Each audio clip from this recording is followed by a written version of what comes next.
खेत भी हमारा है और इसमें लगी फसल भी हमारी है। अरे ओ जुगनू, बस कर, ज्यादा चिल्लाने की जरूरत नहीं है। शायद ये हमारी ही करनी का फल है। हमने इन भोले भाले किसानों को बहुत ठगा है। आज पहली बार किसी ने हमें ठगा है। इस लड़के ने हमारी आंखें खोल दी हैं। अब मैं समझ चुका हूँ कि बेईमानी का फल हमेशा बेईमानी ही मिलता है। इसीलिए आज के बाद मैं किसी भी किसान को परेशान नहीं करूंगा। सभी किसान की मेहनत का बराबर का हक दूंगा। जितने भी किसानों की जमीन मेरे पास गिरवी है, मैं वह सब उनको वापस कर दूंगा और कभी भी उनकी गरीबी और लाचारी का फायदा नहीं उठाऊंगा। मालिक, आपने तो यह बहुत अच्छी बात कही है। एक किसान दिन रात मेहनत करता है अपने परिवार के लिए। ना ही वह कभी अच्छे कपड़े पहनता है और ना ही कभी अच्छा खाना खा पाता है। अपने परिवार का पेट भरने के लिए वह दिन रात अपना पेट जलाकर वह मेहनत करता है। ऐसे में इनको तकलीफ देना या इनके साथ बेईमानी करना अच्छी बात नहीं है। इसलिए इनका हक तो इन्हें मिलना ही चाहिए। आप इनको इनकी जमीन वापस लौटा दीजिए मालिक। और अभी भी समय है, सच्चाई के रास्ते पर आ जाइए, नहीं तो आपको इससे भी बड़ा नुकसान झेलना पड़ सकता है। इस तरह सूरज अपनी मेहनत और होशियारी से लालची जमींदार को सही रास्ते पर ले आता है। जमींदार हरिलाल ने वहां के सभी किसानों की जमीन और उनका पैसा उनको वापस कर दिया। उस दिन के बाद वहां के सभी किसान खुशी खुशी रहने लगे और किसी भी जमींदार ने किसी भी गरीब किसान का हक नहीं मारा।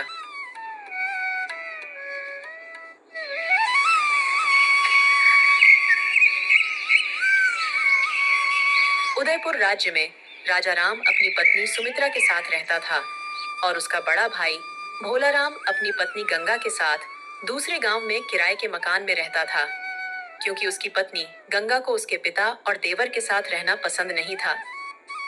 वहीं दूसरी तरफ राजा राम और सुमित्रा अपने पिता की बहुत सेवा करते थे। एक दिन भोला राम और उसकी पत्नी गंगा अपने गांव उदयपुर आते हैं। राजा राम अपने बड़े भाई भोला राम की बहुत इज्जत करता था। उसने उसका बहुत अच्छे से स्वागत किया। पूरा परिवार एक साथ बहुत खुश था।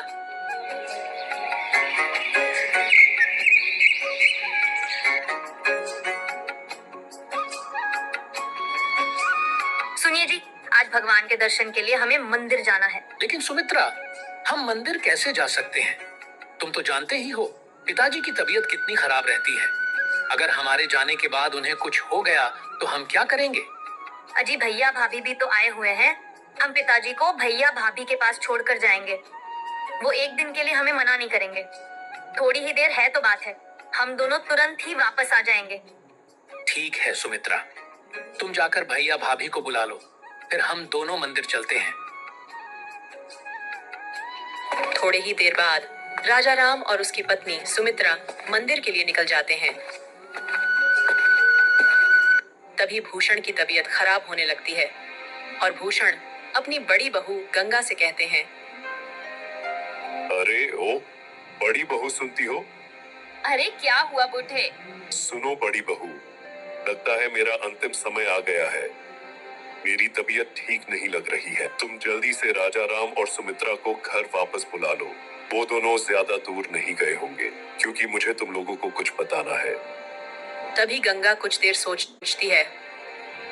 लगता है इस बुढ़े के जाने का समय आ गया है और ये जायदाद का बंटवारा करना चाहता है। यही सही समय है सारी जायदाद हड़पने का। हम दोनों पति पत्नी सारी संपत्ति हड़प लेंगे और दूसरे गांव में खुशी खुशी रहेंगे। तभी गंगा जाकर अपने पति भोला राम को सब कुछ बता देती है और भोला राम अपने पिता के पास आकर बोलता है, क्या हुआ पिताजी? तबीयत ज्यादा खराब है क्या? हाँ हाँ बेटा, इसीलिए मैं संपत्ति का बंटवारा करना चाहता हूँ। जल्दी से राजा राम और उसकी पत्नी सुमित्रा को बुला लो। पिताजी, मैंने देखा, पर वह दोनों कहीं दूर दूर तक नजर नहीं आ रहे थे। आप हमें बता दीजिए, हम वे दोनों को बता देंगे। अच्छा ठीक है, तुम दोनों मेरी बात ध्यान से सुनो। मैंने और तुम्हारे माँ ने तुम दोनों की भविष्य के लिए बहुत से पैसे जमा किए थे, ताकि तुम दोनों को पैसों की कमी महसूस ना हो। लेकिन तुम्हारे माँ ने मुझे बताने से मना किया था, ताकि तुम दोनों खुद मेहनत करके पैसे कमाओ। लेकिन ये मेरा अंतिम समय है, इसलिए मैं तुम दोनों को धन के बारे में बताना चाहता हूँ। हाँ हाँ पिताजी, जल्दी बताइए। तो तुम दोनों ध्यान से सुनो। मैंने और तुम्हारी माँ ने धन को मिट्टी के बर्तनों में छुपा दिया था ताकि कोई उसे चुरा ना ले। इतना कहकर भूषण अपने प्राण त्याग देता है। ओ बूढ़ा, कम से कम इतना तो बता देता कि कहाँ छुपा के रखा है उसे धन को। चलो कोई बात नहीं, किसी ना किसी तरह से हम उसे धन को ढूंढ ही लेंगे। सुनिए जी, अब आप सब अपने छोटे भाई को मत बताइएगा। मैं जैसा कहती हूँ वैसा ही बोलना। इसका मतलब मैं अपने छोटे भाई को इस धन के बारे में कुछ भी नहीं बताऊंगा। क्या तुम्हारी ऊपर की खोपड़ी खाली है क्या? मैंने कहा ना, जैसा मैं बोलूंगी वैसा ही बोलना। लेकिन हम उस धन को इस पूरे घर में कहाँ ढूंढेंगे? वह भी राजा राम के रहते हुए, उसे भी तो पता चल ही जाएगा ना। इस बात की आप बिल्कुल चिंता मत करो, बस मेरी बात ध्यान से सुनो। इतना कहने के बाद गंगा भोलाराम को धन को ढूंढने की तरकीब बताती है। अरे वाह भाग्यवान वाह, मानना पड़ेगा तुम्हारे दिमाग को। तभी भोलाराम सुमित्रा मंदिर से वापस घर लौट आते हैं।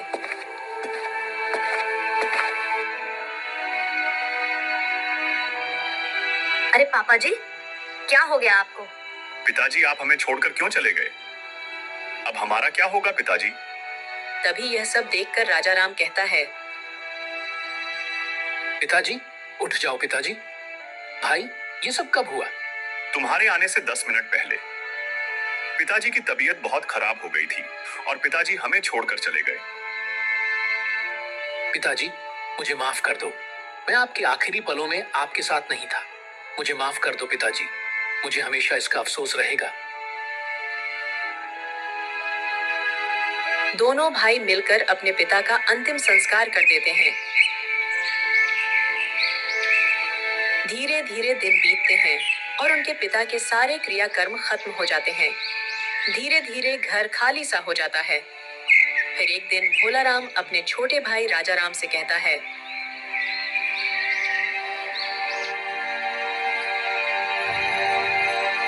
सुनो भाई राजा राम, अब तो पिताजी हमारे बीच नहीं रहे, तो तुम अपनी पत्नी सुमित्रा को लेकर यहाँ से चले जाओ, क्योंकि पिताजी ने सारी जायदाद और यह घर मेरे नाम कर दिया है। क्योंकि उनके आखिरी समय में मैं उनके साथ था, इसलिए अब तुम इस घर में नहीं रह सकते हो। ये सब सुनकर राजा राम बहुत परेशान हो जाता है। उसे कुछ समझ में नहीं आ रहा होता कि वह अब क्या करे। थोड़ी देर सोचने के बाद राजा राम कहता है। अरे भैया, आप क्या बोल रहे हैं? पिताजी मेरे साथ कभी ऐसा नहीं कर सकते थे। वह तो मुझसे बहुत प्यार करते थे। अरे देवर जी, ऐसी बात नहीं है। आपके भाई बिल्कुल सही कह रहे हैं। पिताजी कह रहे थे कि राजा राम को मेरी बिल्कुल भी चिंता नहीं है। ऐसे बीमार होते हुए भी मुझे छोड़कर चला गया। हम पिताजी के अंतिम समय में उनके साथ थे। हमने उनकी सेवा की, इसीलिए उन्होंने अपनी सारी संपत्ति हमारे नाम कर दी। नहीं भाभी, ये गलत है। पिताजी मेरे साथ ऐसा कर ही नहीं सकते। राजा राम, मैं जानता था कि तुम हमारी बात का भरोसा नहीं करोगे, इसलिए मैंने हमारे गांव के मुखिया को बुलाया है। अब वही फैसला करेंगे।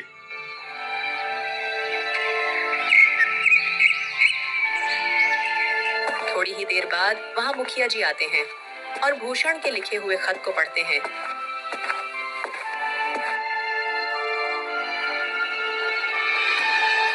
मैं भूषण इस कागजात में जो कुछ भी लिख रहा हूँ वो अपनी मर्जी से लिख रहा हूँ। मेरे मरने के बाद मेरे सारे खेत और मेरी सारी संपत्ति मेरे बड़े बेटे भोलाराम के नाम होंगे और छोटे बेटे के नाम गांव के बाहर पहाड़ी की चोटी के नीचे जो छोटी सी झोपड़ी बनी हुई है और वहां की थोड़ी सी जमीन उसके नाम कर रहा हूँ।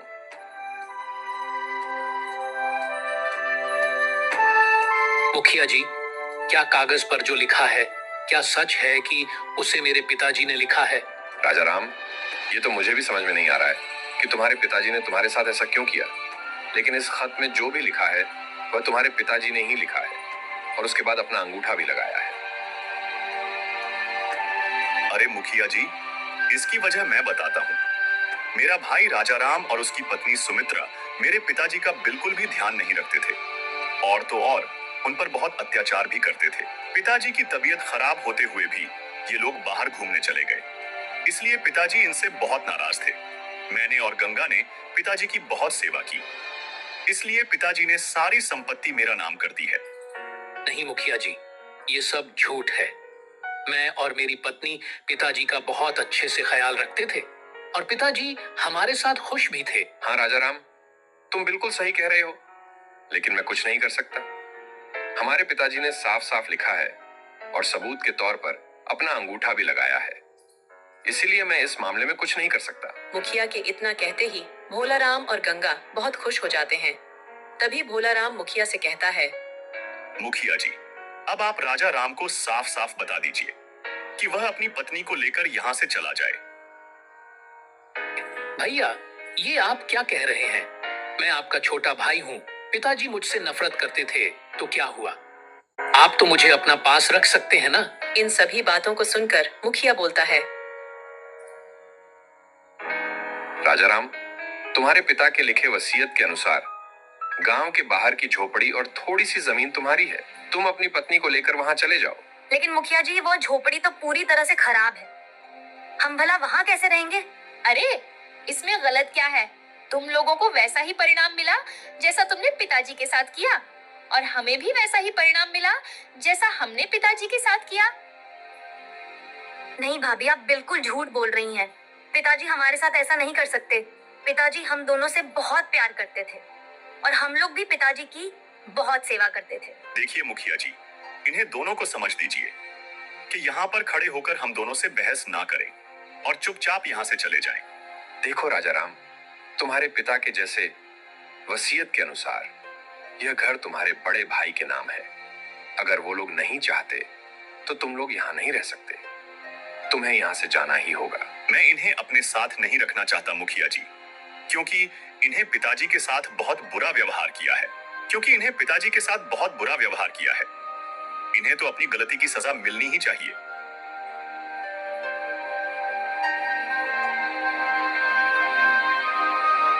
सुनिए जी, चलिए यहाँ से, अब ये घर हमारा नहीं है। लेकिन सुमित्रा, मुझे तो कुछ भी समझ में नहीं आ रहा है। अगर पिताजी हमसे नाराज थे तो वह हमें बता सकते थे। उन्होंने हमारे साथ ऐसा क्यों किया? पता नहीं जी भैया, भाभी ने हमारे साथ ऐसा क्यों किया? उन्होंने हमारे बारे में एक बार भी नहीं सोचा। अरे सुमित्रा, हमने पिताजी की इतनी सेवा की, फिर भी उन्होंने हमारे साथ ऐसा किया। इसमें भैया भाभी का क्या दोष है? चलो अब यहाँ से, अब हमारा यहाँ कोई काम नहीं है। फिर वह दोनों वहां से चले गए।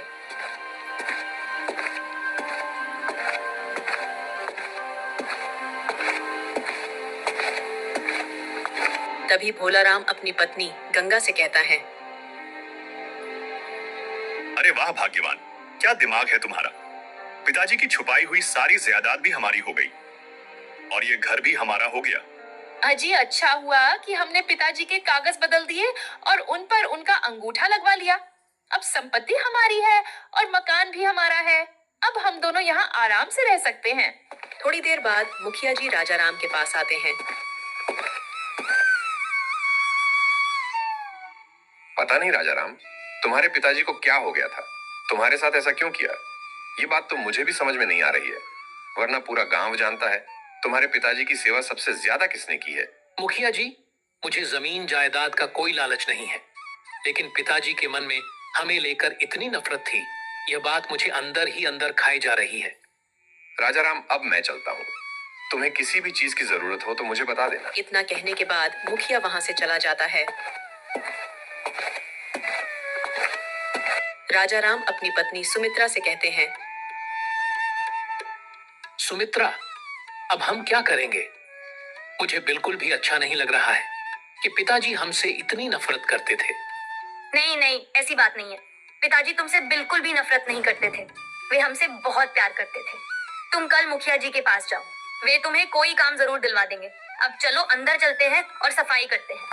सुमित्रा घर के अंदर जाती है और साफ सफाई करने लगती है। थोड़ी ही देर बाद घर के अंदर से सुमित्रा आवाज लगाती है। राजाराम जल्दी से घर के अंदर जाता है।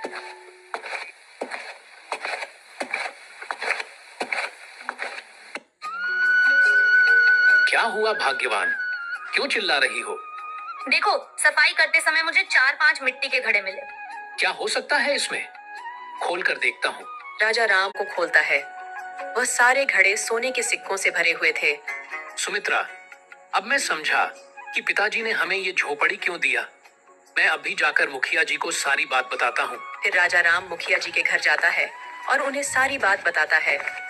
तब मुखिया राजा राम के घर सोने के सिक्कों को देखने के लिए जाते हैं। कुछ ही दिनों में ये बात पूरे गांव में फैल जाती है। एक दिन गांव का एक आदमी भोला राम के पास आता है और बोलता है,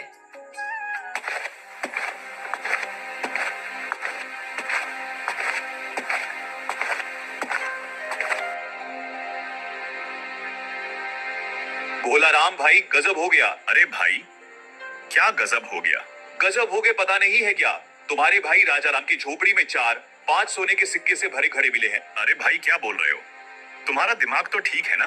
क्या मैं सच कह रहा हूँ? अगर तुम्हें मेरी बातों पर भरोसा नहीं है तो तुम मेरे साथ चलकर खुद देख लो। ये बात पूरे गांव को पता है, बस तुम्हें ही नहीं पता।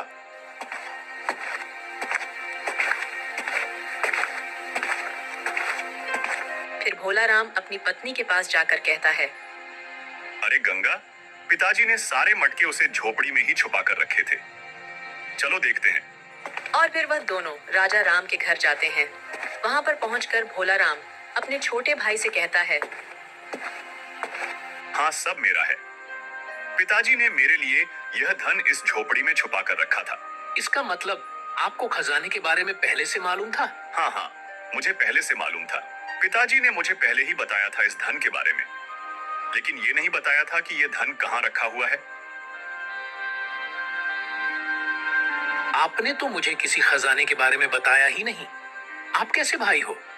आप एक नंबर के मक्कार, धोखेबाज और लालची भाई हो।